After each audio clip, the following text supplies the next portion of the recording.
पर supreme court में बिहार के एसआईआर को लेकर लगातार दूसरे दिन सुनवाई जारी है। आज सुनवाई के दौरान कोर्ट ने कहा कि बिहार में एसआईआर की जो प्रक्रिया है वो मतदाता हितैषी है, यानी वोटर फ्रेंडली है, उनके फेवर में।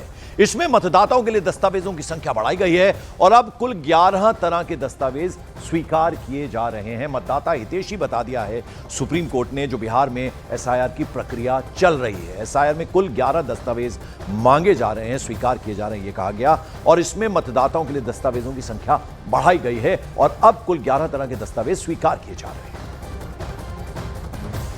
और इस बीच बड़ी खबर, सोनिया गांधी पर बीजेपी के आरोपों को लेकर कांग्रेस ने अब पलटवार किया है। कांग्रेस का कहना है कि नाम तब की सरकार ने नहीं, चुनाव आयोग ने जोड़ा था। कांग्रेस ने आगे इस पर कहा है कि स्वतंत्र संस्था होने के नाते इलेक्शन कमीशन की ही यह जिम्मेदारी है। और साथ में यह भी कहा है कि आज चुनाव आयोग और बीजेपी की मिलीभगत सामने आ रही है और बीजेपी क्यों इलेक्शन कमीशन की प्रवक्ता बन रही है, यह कहा कांग्रेस ने।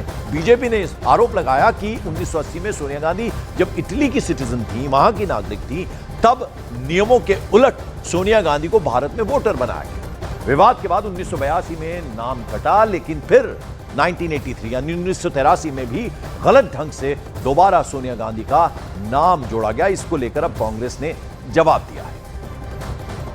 कांग्रेस सांसद तारिक अनवर हमारे साथ हैं। अमित मालवीय ने निशाना साधा है कांग्रेस पे और गांधी परिवार पे कि सोनिया गांधी का नाम पहली बार तब आया जब वो इटली की ही नागरिक थे, फिर भी उनका नाम भारतीय मतदाता सूची में आ गया। इसके लिए कौन जिम्मेदार है? चुनाव आयोग है। इससे ये पता चलता है कि चुनाव आयोग कितना सिंसियर है वोटर लिस्ट को तैयार करने में। और सोनिया गांधी तो कोई मामूली हस्ती थी नहीं, वो इस देश के प्रधानमंत्री की बहू थी और उस समय। और तो ये एक तरह से अमित मालवीय का कहना है कि तब तो सरकार कांग्रेस की ही थी। तो सरकार से थोड़ी होता है, ये तो चुनाव आयोग की बात है।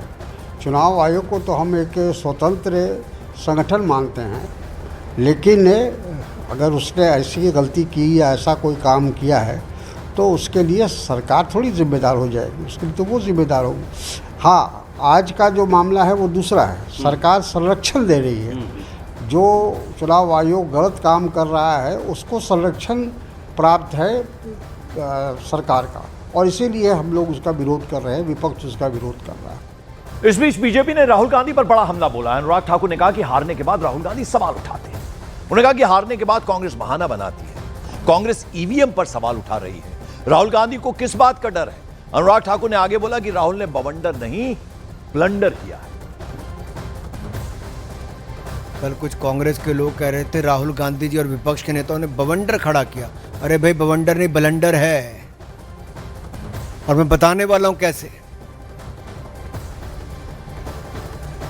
जितने आरोप आज तक लगाए, मैं राहुल जी को यही कहूंगा, धूल चेहरे पर थी और आप आईना साफ करते रहे। और इस बीच तेजस्वी यादव को लेकर बड़ी खबर है। उन्होंने मुजफ्फरपुर की बीजेपी मेयर है निर्मला देवी, उन पर गंभीर आरोप लगा दिए। तेजस्वी का दावा है कि निर्मला देवी के पास 2 वोटर आईडी हैं और उनके देवर के पास भी 2 वोटर आईडी मौजूद है। साथ ही तेजस्वी ने आरोप लगाया कि गुजरात के लोग आकर बिहार में वोटर बन रहे, मतदाता बन रहे, जिससे चुनाव प्रक्रिया की पारदर्शिता पर सवाल उठते हैं। यह कहना है तेजस्वी यादव का।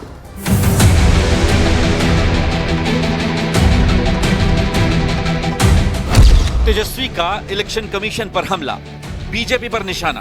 चुनाव आयोग जो है वोट की डकैती कर रहा है बीजेपी के इशारे पर। चुनाव आयोग पर तेजस्वी यादव के गंभीर आरोप।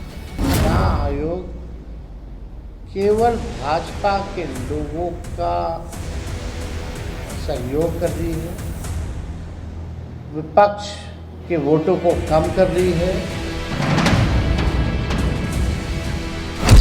बीजेपी के लोगों के 2-2 वोट बनाए।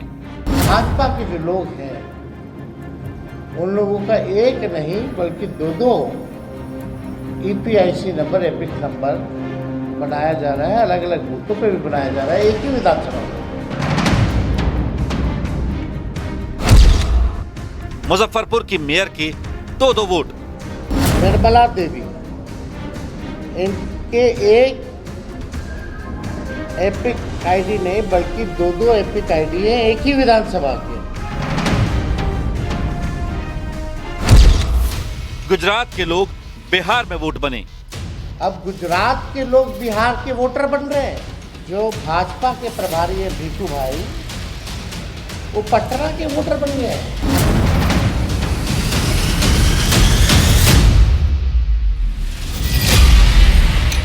बिहार में एसआईआर पर जारी सियासत 7वें आसमान पर है। हर बदलते दिन के साथ विपक्ष के आरोप गंभीर होते जा रहे हैं। नेता प्रतिपक्ष तेजस्वी यादव ने वोटर लिस्ट में गड़बड़ी पर चुनाव आयोग से सवाल किए और बीजेपी से उसका जवाब मांगा। चुनाव आयोग केवल भाजपा के लोगों का सहयोग कर रही है, विपक्ष के वोटों को कम कर रही है और भाजपा के जो लोग हैं उन लोगों का एक नहीं बल्कि दो ईपीआईसी नंबर, एपिक नंबर बनाया जा रहा है। अलग अलग बूथों पे भी बनाया जा रहा है, एक ही विधानसभा में।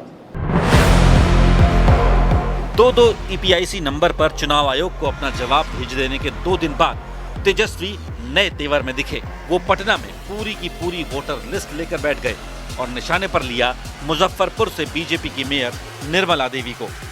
इनका नाम है निर्मला देवी, मुजफ्फरपुर की मेयर है निर्मला देवी। निर्मला देवी, इनके एक एपिक आईडी नहीं बल्कि दो एपिक आईडी है, एक ही विधानसभा के, और उम्र में भी अलग अलग है। और माफ कीजिएगा, केवल निर्मला देवी के ही नहीं, निर्मला देवी के 2 देवर हैं, उन दोनों देवर के भी दो एपिक आईडी जो है आपके समक्ष जो है स्क्रीन पे दिखाया जा रहा है। इतना ही नहीं, तेजस्वी ने 2020 विधानसभा चुनाव में अपनी हार के पीछे वोटों की डकैती को वजह बताया। तेजस्वी यादव ने दावा किया कि 2020 विधानसभा चुनाव में एनडीए की जीत नहीं हुई बल्कि वोटों की डकैती कर उन्हें हराया गया। वोट की चोरी, वोट की डकैती इलेक्शन कमीशन ने 2020 में भी किया था। हम लोगों का जो मात्र जो डिफरेंस जो था वो डिफरेंस 12,000 का था और 12,000 में हम लोगों को 10 से अधिक सीटें जो हैं हरा दी गई 2020 में।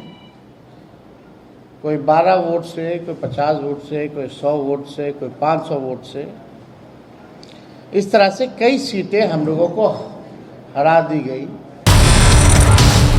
एसआईआर के मुद्दे पर 4 दिन पहले चुनाव बहिष्कार का ऐलान करने वाले तेजस्वी यादव के सुर बदले बदले दिख रहे हैं। अब वो जनता का मूड भांपने की कोशिश कर रहे हैं।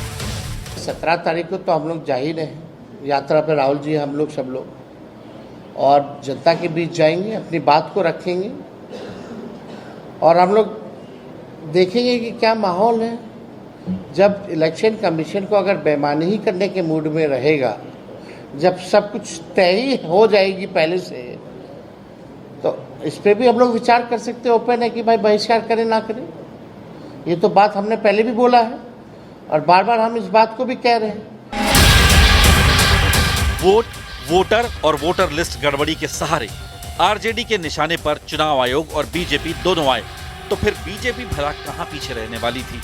तेजस्वी यादव के वार पर बीजेपी ने पलटवार करने में देर नहीं की और उसका साथ दिया बिहार में उनके सहयोगियों ने।